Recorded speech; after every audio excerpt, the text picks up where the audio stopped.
Pinag-aaralan ng Department of Health na tanggalin sa sakop ng zero balance billing ang mga masasangkot sa mga disgrasya sa kalsada dahil sa paglabag sa batas trapiko. May unang balita si Von Aquino. Nitong Hulyo sa datos ng DOH, mahigit 5,000 ang mga naitalang disgrasya sa kalsada. Lagpas 3,000 sa mga yan, mga rider ang sangkot, kabilang ang 38 nasawi. Halos lahat ng mga sangkot na rider walang helmet at mahigit 200 ang nakainom. Noong 2023 naman daw, di bababa sa 13,000 na disgrasya sa daan ang nasawi o 35 tao kada araw. Para mabawasan ang mga road accident at mas madisiplina ang publiko sa batas trapiko, pinag-aaralan ng DOH na ang mga masasangkot sa road crashes dahil lumabag sa batas trapiko tanggalin sa coverage ng zero balance billing kung saan gobyerno na ang sumasalo sa mga gastusin ng mga pasyenteng inadmit sa basic ward accommodation sa mga DOH hospital. Paglilinaw ng DOH. Walang Pilipino ang hindi gagamutin. Ang usapin ho dito ay ang bayaran. Ang usapin dito ay ang pananagutan pagdating sa ating behavior.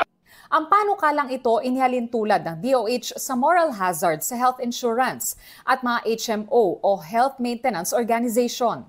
May mga ganyang sinasabi nating stipulation sa kontrata na kapag ikaw ay pasaway sa batas, either ikaw ay hindi covered dun sa serbisyo na sana naiwasan mo or kahit covered ka, yung premium mo, yung binabayad mo, tumataas.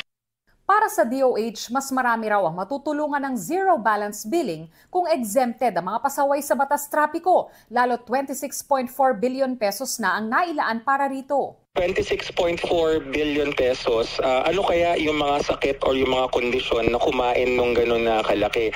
Kung mababawasan natin ang kumakain dahil sa hindi nag-seatbelt, hindi nag-helmet, uminom o kaya nagte-text habang nagmamaneho, mas magagamit natin yung pondo.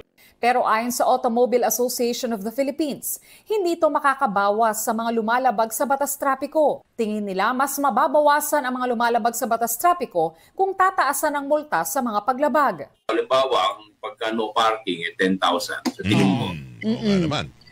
kikilabutan ka dun kasi kalahati ng sweldo mo sa loob ng isang buwan, ordinary manggagawa, mapupunta rin sa penalty. Tinanong din namin tungkol sa mungkahi ang ilang motorista. Dapat bigyan yun kasi mga naglumalabag sa batas hindi sila sumusunod, kaya sila nadidisgrasya. Kung gagawin nyo yung rules na gano'n with regards doon sa aming benefits sa PhilHealth, parang dinedeprive nyo kami sa aming karapatan. Itong unang balita, Von Aquino para sa GMA Integrated News.